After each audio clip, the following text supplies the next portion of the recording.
Trump's memo targets domestic terrorism amid fears of a broad crackdown on the left. President Donald Trump issued a presidential memorandum on Thursday aimed at reining in what he has called a radical left-wing domestic terror network, a move that risks facing fierce legal backlash from critics who see it as a license for a sweeping crackdown on political opponents. Journalists prompted Trump to warn of potential targets, including billionaire philanthropist George Soros, whose open society foundations have been under scrutiny for funding civil society groups.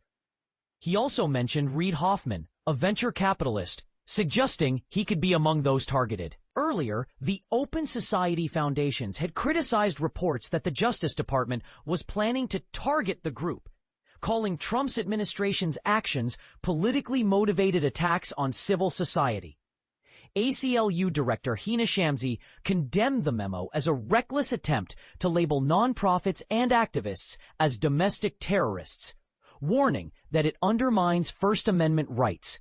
She argued the memo's approach is shameful and dangerous, framing it as a desperate attempt to justify broad surveillance.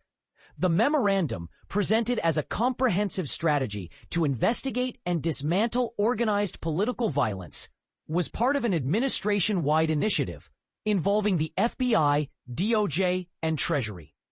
However, experts like Columbia law professor Daniel Richman noted that such task forces already face accusations of wrongly targeting protesters, communities of color, and dissenters. Trump, surrounded by his cabinet, stated the goal was to target the funders of these groups, though he remained vague about which groups or individuals were under scrutiny. These are anarchists and agitators hired by wealthy people, Trump said, dismissing their motives as unrecognizable at dinner. He implied that such individuals funded millions to lunatics, a critique that critics argue stretches the definition of terrorism. Meanwhile, former activist Jason Charter warned that the memo's tactics could escalate into legal battles, citing past cases where anti-fascist efforts were labeled as terrorism. He argued that labeling protected activities as terrorism is a shameful misstep. The memo comes amid a right-wing push for retribution following the September 10th shooting of far-right pundit Charlie Kirk, which Trump and supporters blamed on a left-wing network. Despite early indications, the suspect acted alone.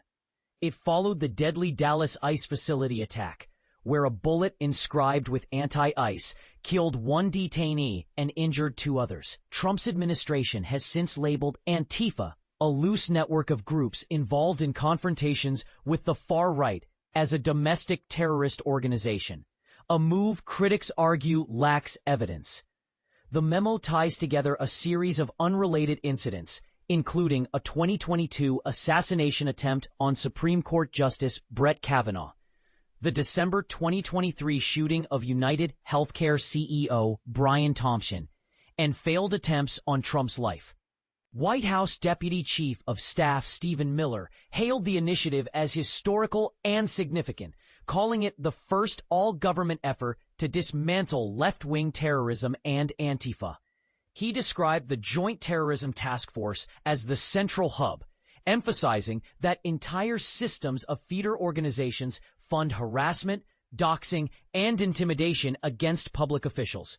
Miller stressed that these actions are carefully planned and executed as terrorism on U.S. soil. With the federal government committed to uprooting these groups, Trump's allies, however, have framed political violence as a left-leaning phenomenon, ignoring recent incidents where Democrats were targeted by right-wing extremists or where perpetrators' motives remain unclear. On Truth Social, Trump linked the Dallas shooting to Democrats, comparing their criticism of his immigration policies to Nazis and calling for the end of radical left terror. Authorities, however, found no evidence the suspect belonged to a specific group or agency beyond ICE. As the memo's implications unfold, the line between legal action and political aggression remains blurred.